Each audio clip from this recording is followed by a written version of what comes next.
nothing better than spending my day with you.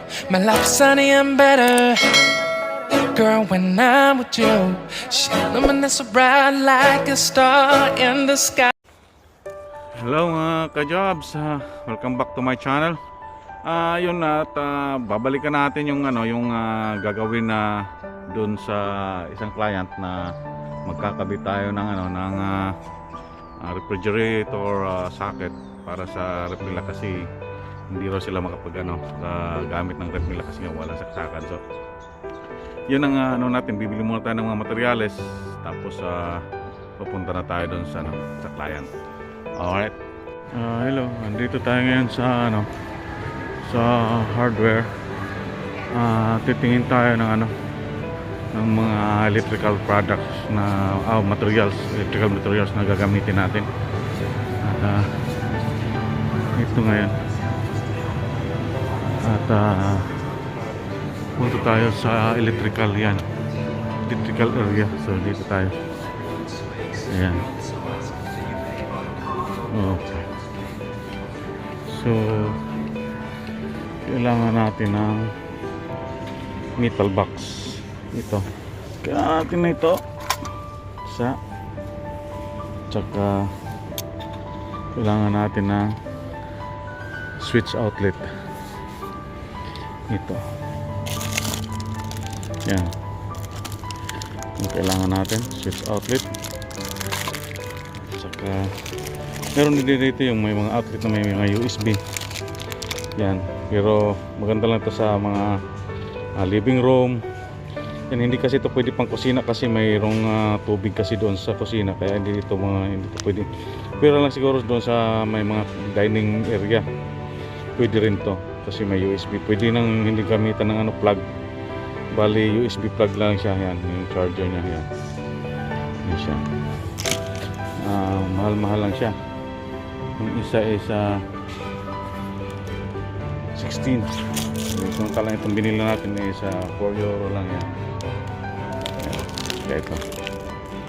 Yan ang natin yan.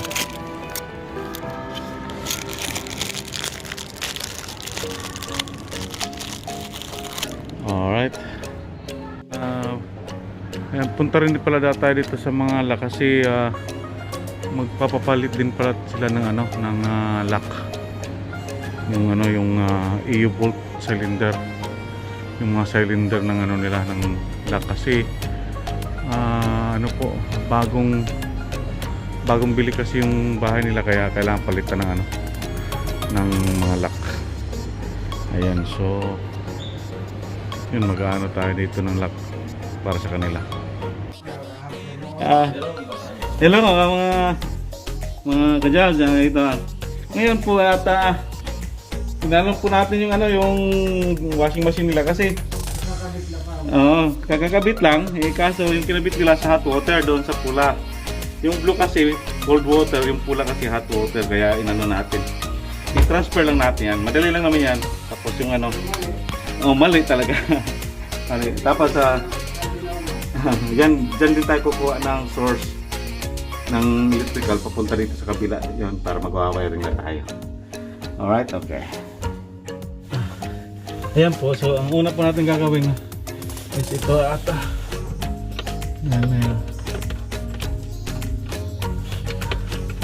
Dito.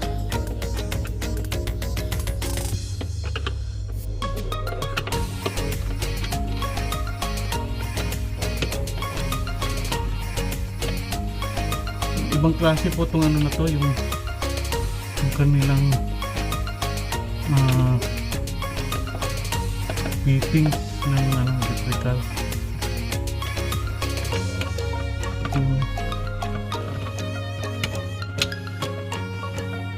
Very complicated.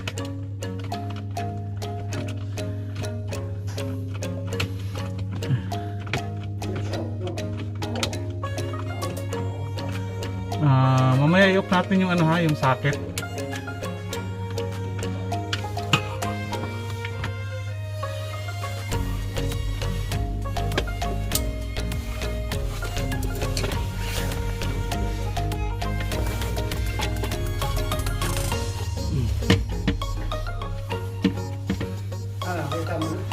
Oo. Ayan. Nandun. Dalawang screw nasa gitna. Oo, nasa gitna.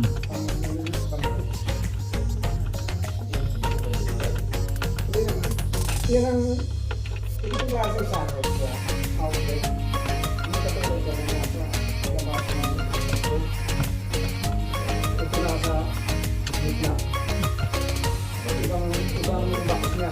Ibang klase ng box. Ibang klase yung box.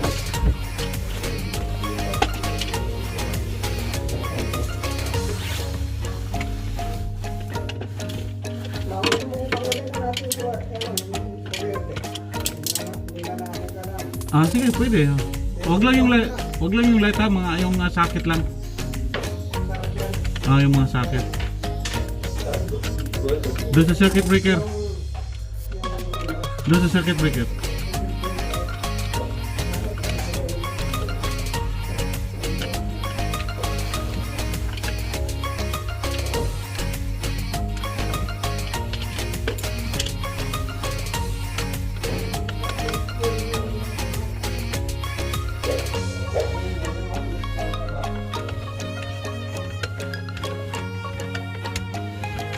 Buti pa, dalawang outlet na lang pinalitan sana natin ng pala to. Dapat dalawang outlet na lang binili natin. Pinalitan natin. Dalawang ganyan. Dapat dalawang outlet pa lang binili ko para pinalitan lang natin to. Ayaw naman yun. Kaso very complicated to eh. Ito klase, no?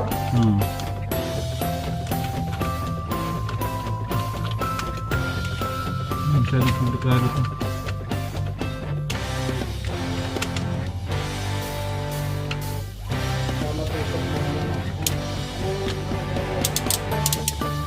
Lahat ng outlet lang. Sige siya lang, ako lang papatay mo.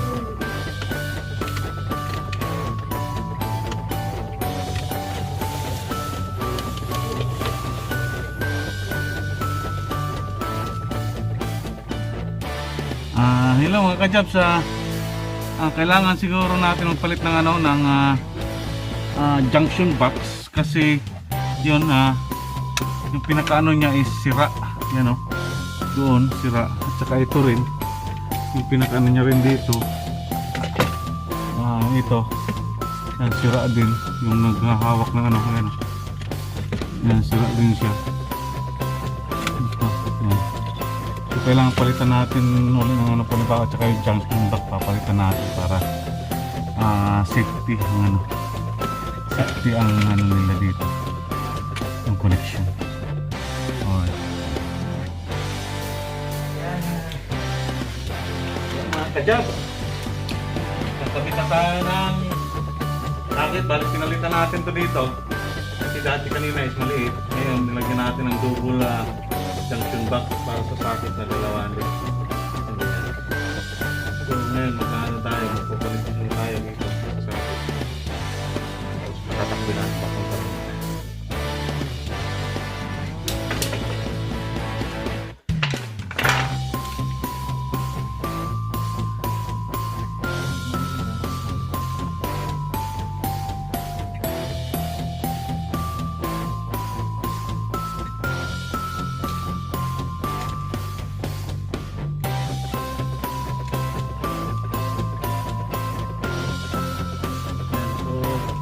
Gagawin na natin. Hindi niya tayo.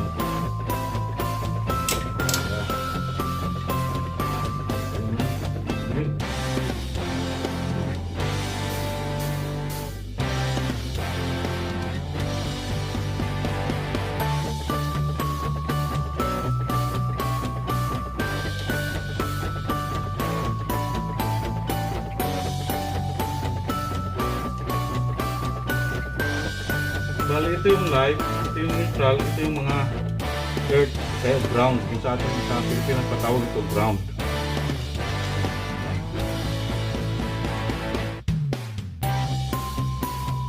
Ground gamit lang sa okay.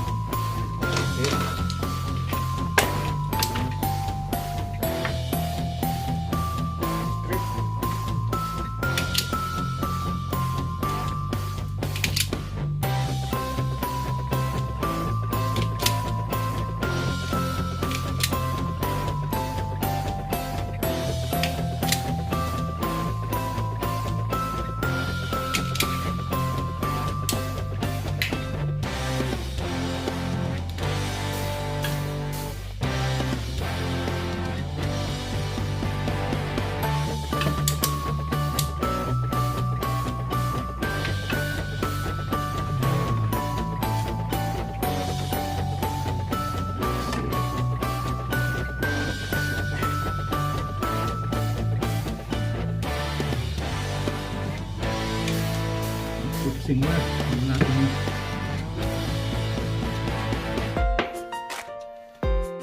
Hindi makita na ano. Camera.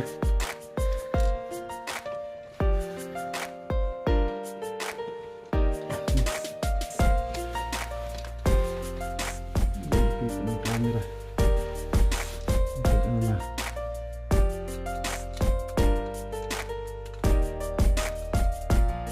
Doon ako binili.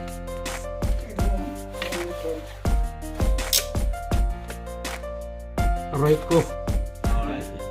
Ayan mga kajabs bali ito dito ko pinadaan yung ano yung wire sa lalim yan ganyan tapos dito tinanggal ko tong circuit yung bitboard kasi hindi tayo makadaan kasi may kahoy ito eh so hindi wala talagang posibility na nadadaan yung wire mo dito so pinadaan natin dito sa lalim tinanggal natin itong bitboard kasi ano lang naman yan lalagyan lang ng sealant o kaya ano ito lalagyan lang ng sealant yan o kaya yung ano yung tinatawag na caulking, yung caulk para mapinturahan kagad. Tapos pipinturahan lang yan siya. Yun lang. Yun ang ano lang yan. Wala na. Tapos pero malinis ang pagkagawa. Yan. So ngayon magko-closing na po tayo.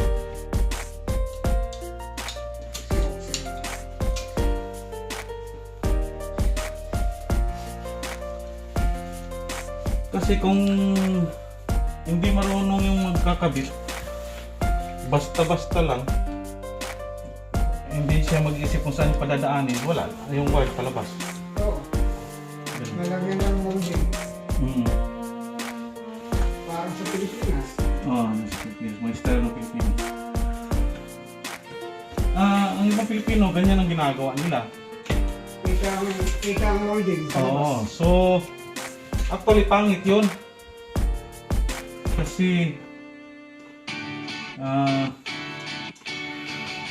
nagkakaroon Bahay dito malinis. ha? Malinis ang bahay bawal. Oo, kailangan kasi malinis na siguro as lang talaga kung hindi na talaga maanoan yung iwasan na mag-molding na talaga pero kung kailangan pang iwasan pang hindi mag-molding yun, hindi ka muna mag-molding gawin mo muna na kailangan mo mag-isip talaga. Sa Pilipinas, wala naman yung basketball yan. Ngayon mayroon na. Mayroon nang gumagawa dito. Kasi atin kasi ngayon, mayroon na siyang tinatawag na reflex.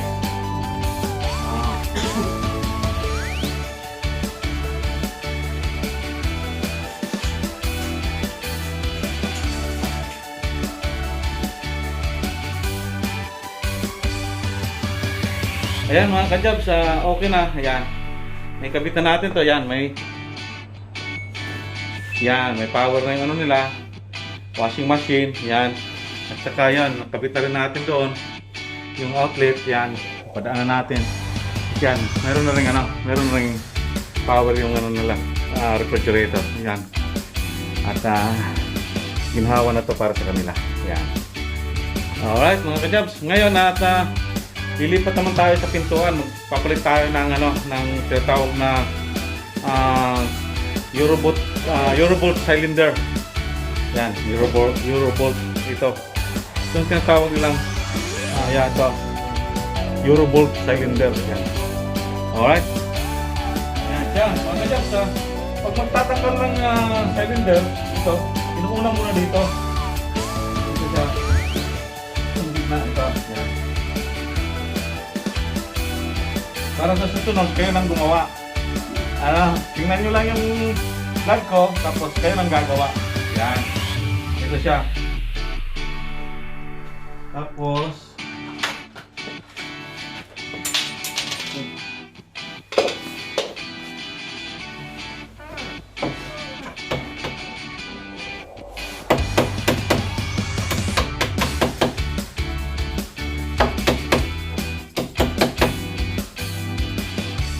saan yung susi dito?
Ayan na mga ka-jobs. Yan ano na siya. Yan. So okay na yung ano natin. Yung pintuan, yung mga lock. Yan. Alright. Tapos doon din sa kabila. Yan na.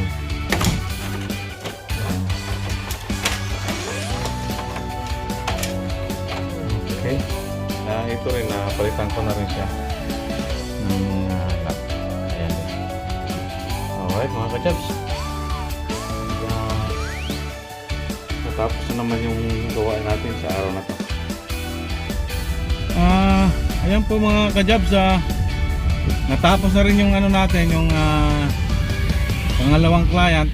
May tumawag ulit na isang client. Kaso baka sa weekend ko napuntan, pahinga muna ako bukas. Kasi napagod din tayo ngayon.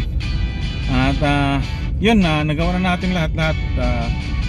Yun, bukas pahinga siguro dahil naman tayo.